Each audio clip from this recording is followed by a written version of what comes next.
Hey everyone, I love reading stories to my cat, and somehow he always seems completely into it. It's become our little routine, and it makes every story even more special. If you enjoy these stories just like my cat do, please like the video and subscribe to the channel for more. She laughed in my face at her birthday dinner, and I swear the whole restaurant felt it. Not a nervous laugh either. It was cruel, loud, and meant to cut deep. Then Janelle lifted her champagne glass, looked me dead in my eyes, and said, "Maybe if you weren't so broke, I wouldn't have to keep meeting men with ambition."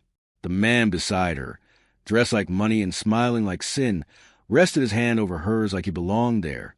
The room went quiet. What neither of them knew was simple. Before that week was over, their little performance would cost them everything they thought they had.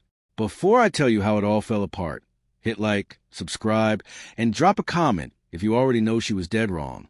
My name is Malik Vance, and at that time, I was living in Houston's 3rd Ward, keeping life simple and private. I drove an old pickup, wore plain black tees, and never cared about looking flashy. To people who worshiped appearances, that made me look broke. To me, it meant peace. I never felt the need to prove myself in public. The loudest men usually have the emptiest pockets. I learned early that silence makes people misjudge you badly. Janelle Brooks was not always like that. When I first met her, she was funny, warm, and sharp in a way that pulled people in. We met at a crowded brunch spot when she was fussing at a hostess because her friend was late and breakfast was ending. I joked that somebody should feed her before she started a civil rights movement in the lobby. She laughed, snorted, got embarrassed, then laughed even harder because I pretended not to notice. We ended up sharing shrimp and grits, talking for hours and walking out together. Back then, her laughter felt soft. Back then, she still felt safe. The first year with Janelle felt easy. I knew her coffee order, the song she played when she was stressed, and exactly how to make her smile after a hard day. I would bring tacos to her apartment, leave silly notes on her mirror, and rub her feet while she talked about work drama like it was breaking news. She called me corny, but she always kissed me right after saying it. We had inside jokes, lazy Sundays, and late-night drives with music low and windows cracked. I really believed we were building something honest.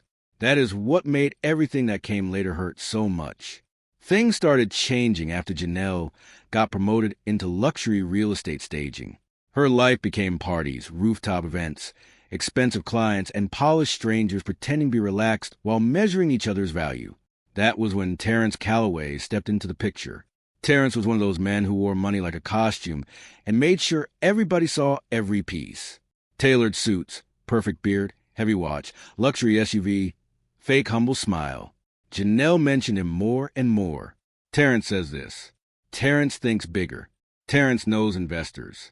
His name started floating through our relationship like smoke, slowly filling every room until I could barely ignore it. At first, I tried to be understanding.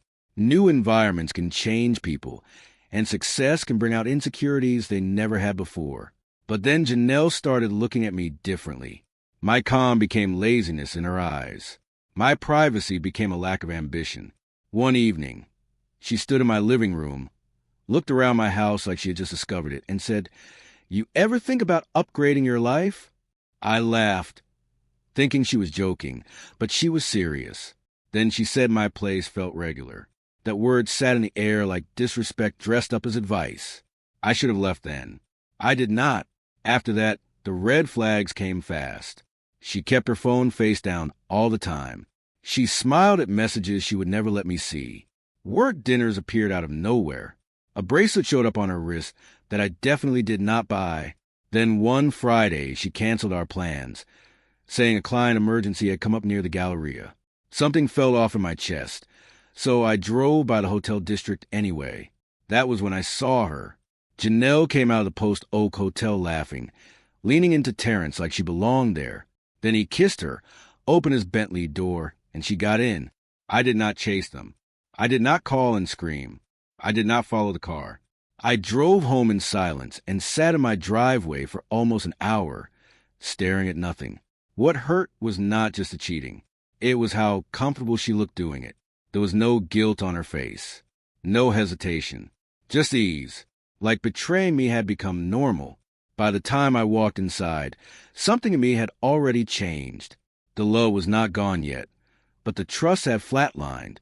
The worst part was that she spent the entire weekend acting normal, like I had imagined everything. She texted me memes, called me baby, and reminded me about her birthday dinner like we were still solid. What she never understood was how much of my life I kept private on purpose. I owned a supply chain company handling contracts across multiple states, and I held a major stake in a redevelopment group quietly buying commercial properties. I never posted money, never bragged, never explained myself unless necessary. Janelle thought I lacked motion because I did not perform for strangers. Terrence thought I was harmless because I looked ordinary. Both of them made the same mistake. They judged my worth by what I chose not to show. By the time the hotel scene happened, my people were already finalizing a transaction tied to one of Terrence's over-leveraged development deals. He was walking around like a millionaire king, but his project was resting on shaky financing and image. I was moving through signed documents, ownership stakes, and leverage. Still, I went to Janelle's birthday dinner and dressed exactly how she hated seeing me. Dark jeans, fitted black tee, clean boots, simple watch. No labels, no performance. The restaurant was upscale, crowded, and full of polished people who thought money made them better. Terrence sat beside her like he had already replaced me publicly. Dinner started awkward and only got worse.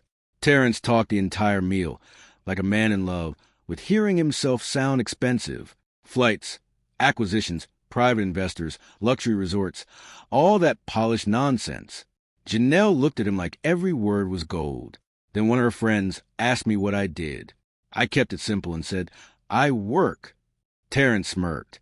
Janelle smiled in that cold way she had developed and leaned back in her chair. Then she dropped the line that froze the table. She said maybe if I was not so broke, she would not have to keep meeting men with ambition. The silence after that was heavy enough to touch. One of her friends stared down at her plate. Another looked at me like she knew the disrespect had gone too far. Terrence put his hand over Janelle's like he was comforting her instead of helping humiliate me. That was when I smiled. Not a hurt smile. Not an angry smile. The kind of smile that makes people realize too late they have stepped into something they do not understand. Terrence asked what I found funny. I pulled out my phone, opened an email, and turned the screen toward him. His face changed before anybody else understood. I told him he should call his CFO. Janelle laughed and told me to stop acting mysterious, but her confidence was already cracking because Terrence looked sick. Then I explained it plainly. The development package he'd been bragging about all night was compromised, and the debt position controlling whether it survived now belonged to my company. I said it calmly, without raising my voice, and that made it hit even harder. One of Janelle's friends whispered, "Oh my God," because the whole table understood at once. The man she cheated with was not sitting above me. He was sitting inside a problem I owned completely. Terrence stood up, claiming he needed to take a call, but everybody knew the dinner was over. Janelle looked at me like she was seeing me for the first time and asked what I actually did. I leaned toward her and said, "You spent 2 years measuring me by what I chose not to show you." Then I reached into my jacket and placed a small box on the table. It was not a ring. It was a key fob to the luxury apartment I had secretly arranged as her birthday surprise. I slid it back toward myself and said, "You will not be needing this anymore." That hurt her worse than yelling ever could have. Suddenly, she understood that while she was chasing image, I had been planning a future. I stood up, placed enough money down for my meal and hers, and looked at the whole table before saying, "For future reference, broke men usually don't own the debt." Then I walked out without looking back. The next morning, my phone was a disaster. Missed calls, long texts, fake apologies. Janelle even sent a message saying, "I didn't know." That made me laugh harder than it should have. Exactly. She did not know. That was always the point.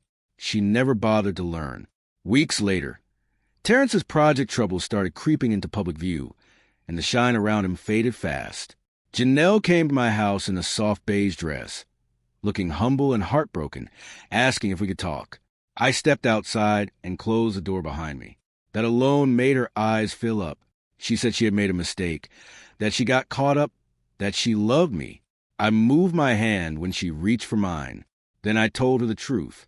She did not lose me because she cheated. She lost me because she became cruel the moment she thought I could not do better. A couple months later, life gave me something softer. At a fundraiser in Washington, D.C., I met Noelle Whitaker, a speech therapist with a warm laugh and a sharp tongue. She teased me about looking like the type to pretend I was full and still stop for wings later.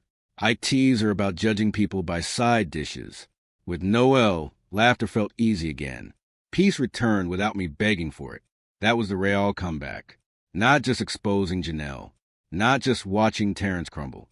It was walking away clean, keeping my dignity, finding real love again, and letting the people who fumble me live with it. If you enjoyed this story, please comment, and share this video with your friends. Subscribe and turn on the notification bell so you never miss a powerful story drop.